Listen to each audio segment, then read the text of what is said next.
the two areas that I would have been involved in were a mental health project and then a natural medicine programme.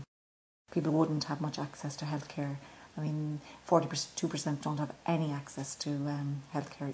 There's no health system like we have there, so people are reliant on, using what they have, and obviously medicinal herbs are very, very important. We were working with the indigenous farmers, and myself particularly working with small farmers, extremely poor farmers.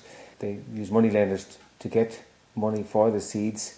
They grew their produce and they sold them to middlemen because they didn't have transport to bring them directly to the markets themselves. And the end result was that they got very little profit for their hard work. Access to education is low. The number of children who can even go to school because they're needed to help at home with minding the younger ones, or they're out working on the farm. I mean, it was amazing when we arrived there. The first day we went out and we went with our own kids, and there we were in the square, and another kid the same age as our daughter Aveen, she was 8 or 9, and here she was with her basket on her head, and she was selling, bracelets and jewellery and so on. And kids are out whatever way they can make money. They say there's something like 1.5 million, and the population of Guatemala is 14 million, out on the streets trying to maybe sell fruit or earn a bit of money. So it's very hard for kids to stay in school because the needs are so great at home. In school there was maybe 150 kids in the school, and there was 3 toilets. We let it be known that back at home in Ireland, that any funds would be greatly received to enable the school build additional toilets for the pupils. And it so happened then that a gang of them got together on Rains Day, and they went round the houses and they collected monies, which was divided then for the project in Guatemala. The German individual Eddie Diekmann, who lives back in Ventry with his daughter, was planning to travel around Central America, and Eddie and his daughter took the money that had been collected on the Rains Day and took it over to Guatemala. Yeah, in the beginning I was, as you can imagine, very confused when I came back from Guatemala in 2006. And after this hurricane destroyed parts of the country, I didn't know where to start. And I met a lot of people who were crying, and I met this old man in nearly 3,000 meters high. They were evacuated from their houses because they were in danger to be destroyed from landslides. And they were living in tents, and he said, "Oh yeah, what can you do for us?" he said. And I said, I said, "We are just a small organization." I said, "I can't promise anything." But he said, "Thanks for coming, at least we are not forgotten."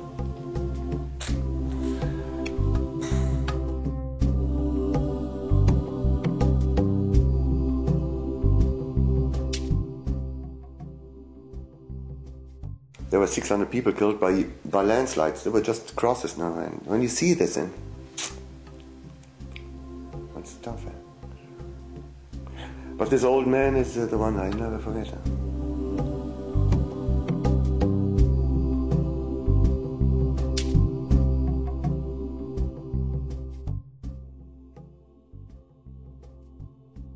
Initially, I became involved with Hope Guatemala through knowing Eddie, really.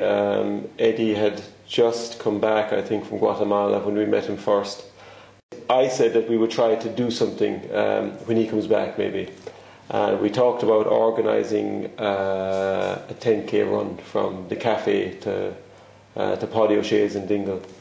And we did it. Then we organised that, and since then I was kind of involved on that level.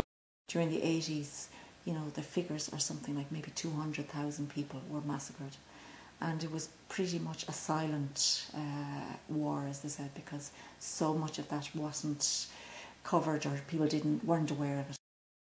And villages and communities were incredibly traumatised because you had families that lived right beside each other on either side of the conflict, because were forced to make a choice. They either went with the army or they went with the guerrilla movement.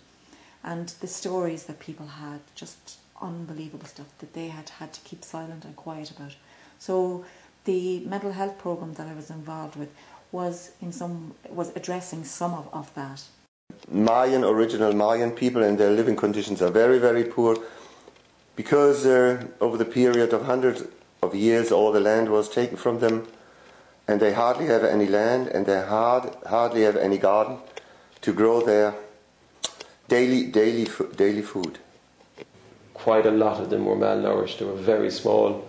Quite often they didn't have breakfast in the morning. I mean, there was one lady, we asked what did she have for breakfast. She didn't eat anything, and she said that she might go and get some herbs, some weeds in the forest for her lunch. That was what she was going to eat that day, and she had no idea what she would eat in the evening, if she would even eat, you know. People who are living in Guatemala, they're often living in spaces that are like maybe 5 metres by 4 metres. Many people don't have running water. In the rural areas, there wouldn't be electricity in lots of areas still. The way that they live there on the finca farms is very difficult, because they don't have any rights to the shack that they live on. So they're under the threat of being moved at any minute, you know. So that one old lady we spoke to, she had moved numerous times in her life, and she was at the end. She was near the end of her life, and for me that kind of struck me fairly hard, because she was nowhere near where she grew up, and she had no way of getting back there. She was going to die in this totally different part of Guatemala where she comes from, you know.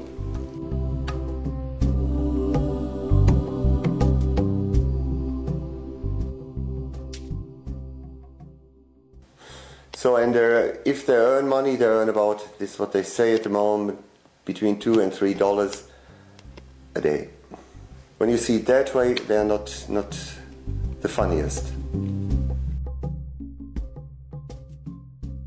Guatemala ranks 116 out of 169 countries in terms of poverty, and just comes before Haiti, which would be one of the poorest countries in Latin America. So it's in terms of poverty, it's very high. The infant mortality rate, per thousand, it's like 52 children per 1,000. So, and malnutrition is very, very high. So Eddie spent a few days with our family, and we said, why don't you come out, Eddie, and meet some of the farmers that we work with. So fair play to Eddie, he came out to meet some of the farmers, and he was immediately struck and taken by the poverty in which they existed. And he said, I'm going to do something about this. And anyway, Eddie, he was on holidays in Central America. He returned back to Ireland, and maybe a few weeks later we got a phone call, and we exchanged emails with Eddie, and we put to him a list of equipment that we needed for the particular cooperativo. And lo and behold, some months later, monies arrived to us. Eddie had gone out in the meantime and had sourced funding on his own, and through his contacts he had sourced funding for some equipment, and that money was then used to buy equipment, to buy seeds for the local cooperative.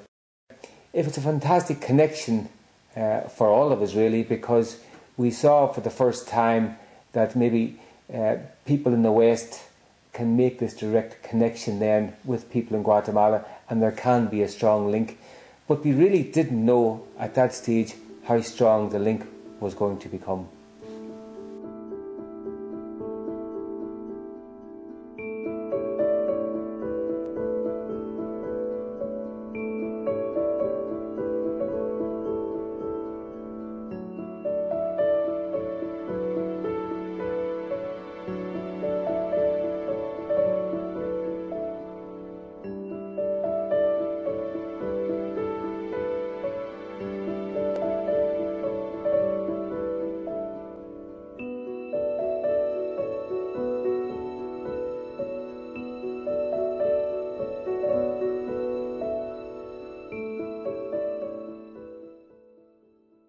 I met these local NGOs, and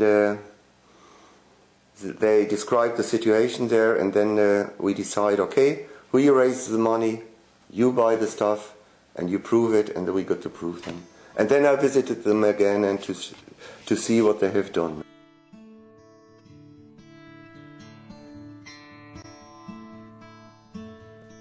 Searching back through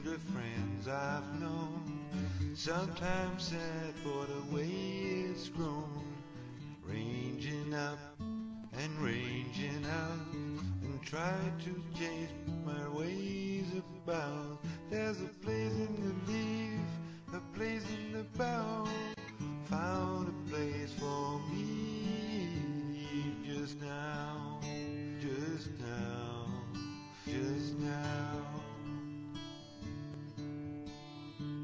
Moving on with every word, moving with all the words I heard, turning the wheel as fast as I can, turning the wheel to make me a man. There's a man in the moon, a man in the sun, growing strong. There's a man in me just now, just now, just now. Most families can't afford to pay the grants or what is a scholarship for their children. It's about I think about 25 euros a month. So it includes uniform and these kind of things, and they can't afford it. The UN and many other organisations will say that the only way to get out of poverty is education, and the only way to improve health is to improve the education levels. I mean, it's the same all over the world, but it's a catch-22 situation because, you know, people don't have the money. Even to put kids through primary school is expensive, and it's all, you know, for books. There's fees all the way, you know, in primary school kids pay, and then again if they want to go into secondary school, that is very expensive. Everywhere you travel by public bus, which is quite a novelty because you sit three on a seat, so that's if you have six people sitting across a sort of a standard bus, and it's amazingly tight and crammed, and that's people's the way of travelling in Guatemala. It's very different to our own. There's 26 languages in Guatemala. They have all got beautiful indigenous dresses. It's the one country where the Mayan indigenous people are still, you know, prevalent, still, you know, in evidence. Whereas in other parts of Central America, you know, the Mayan people are not so strongly represented anymore. Just a simple act of making the tortillas, which they have to do every day, can take hours. That's such a...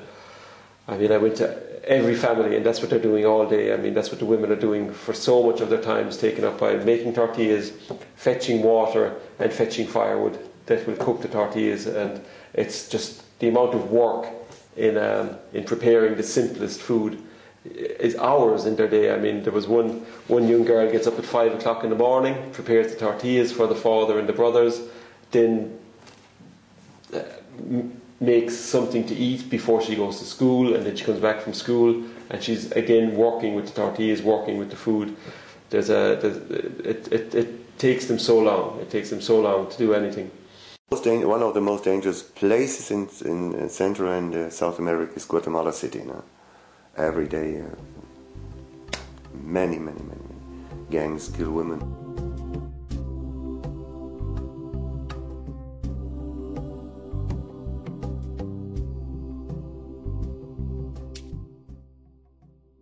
Sometimes when you are getting tired, because it was not all fun these 8 years. It was tough street work, here and over there, and but when you're getting tired and when you remember this, you say, "Fuck, keep going.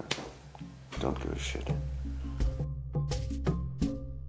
When we would go on a visit to meet people, you know, we would go on visits every day, maybe 4 or 5 visits a day to meet different families and that. And nobody ever asked me for anything. Nobody ever asked me for food or money or anything, or if I could do something, or if they could get something from me. Nobody asked me anything. The only thing that they wanted was solidarity, was that their story would be told somewhere. We learned one Spanish word over there which stuck with us all the time, and it was the word acompañar, to accompany someone and to journey with someone.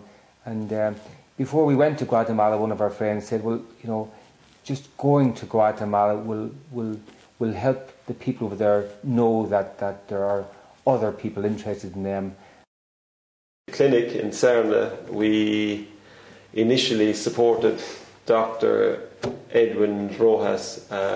When Eddie was there a couple of years ago, he about 2 years ago, I think, he realised that the clinic were about to lose their doctor, and if they lost the doctor, they would have lost the clinic in time, you know. So we decided, Hope Guatemala, that we would cover his salary for that year. It's what is good and bad about Guatemala, really. It's working against all of the ills that are going on there, and it's successful, I think. They teach midwives that come in from the surrounding villages. They would come in and they run maybe 2-3 day courses. The midwives can stay in the clinic and they have their courses within the clinic, and then the midwives can go back into their villages outside, and there they have they then give the information out to the other midwives in the surrounding villages. They feed 50 children every morning, 50 to 60 children that wouldn't have had that's their meal for the day, and at the same time they feed the kids' mothers as well, and anybody else that wants to come in can eat as well. And in return for the mothers being fed and for the kids being cared for a few hours, the mothers have got to do an hour or two work, an hour or two's work around the clinic, and then they're free to go home.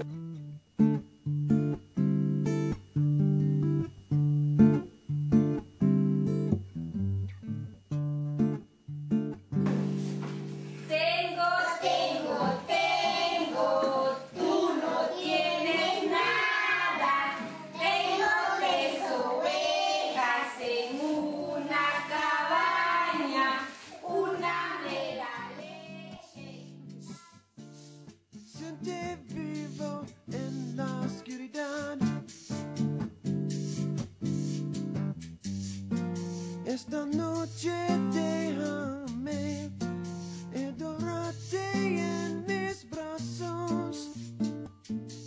Yo daría mi vida por ti. Tú eres mi corazón. La vida es vacía sin ti.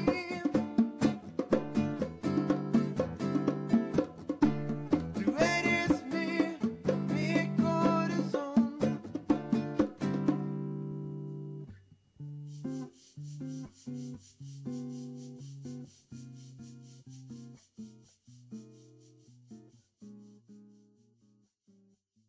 The organisations, everybody says small step by small step, just tiny step by tiny step, and you really can't look at the bigger picture sometimes because it is just too depressing. It's suffocating, how bleak it is out there.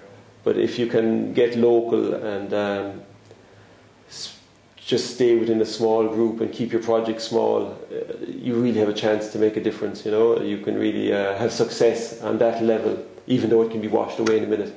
One of the things that they wanted me to bring the next time we come are maps, just simple things. They've no idea.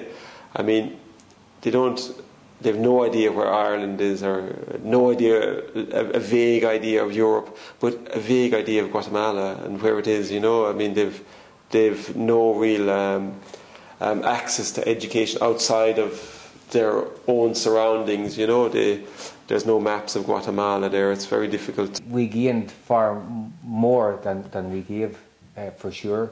The local people that we lived with and worked with, who were very poor in material goods, were very rich and generous with their time. During the last number of years, different and differing members of the committee have travelled to Guatemala to see at first hand what life is like in Guatemala, and upon their return to Ireland, they are much more and even more motivated to drive on the work of our committee back in Ireland. It was an honour to be with these people, because these people had risen to the top of the organisation through living there, through actually they had suffered desperate stories, and they had lived through it all, and they had risen to the top. Their lives were in danger all the time, you know. And it was an honour for me to be with them, you know.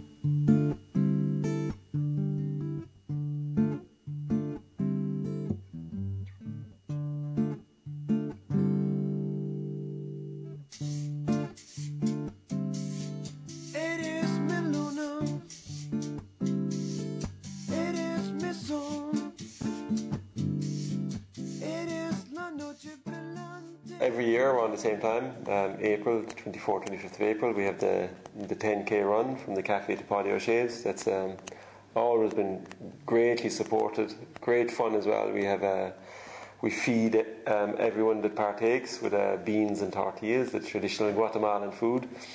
And then, I mean, we've had the Dingle Carnival band plays beforehand.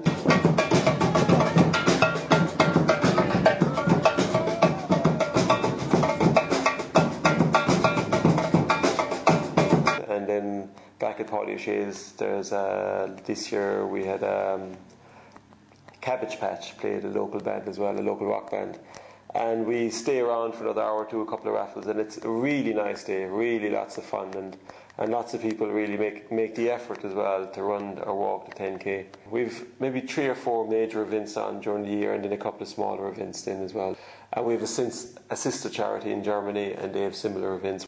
I really want to give thanks to the Dingle Peninsula community who have supported this project at arm's length, because many of them have never been there. They've never actually had the opportunity to see what the living conditions are like or to mix with local communities, but yet they have invested in those local communities. And I know for sure that the monies that have been raised in Dingle and throughout the peninsula here and throughout Ireland and Germany now at this stage, that every penny and every cent of that money is well used.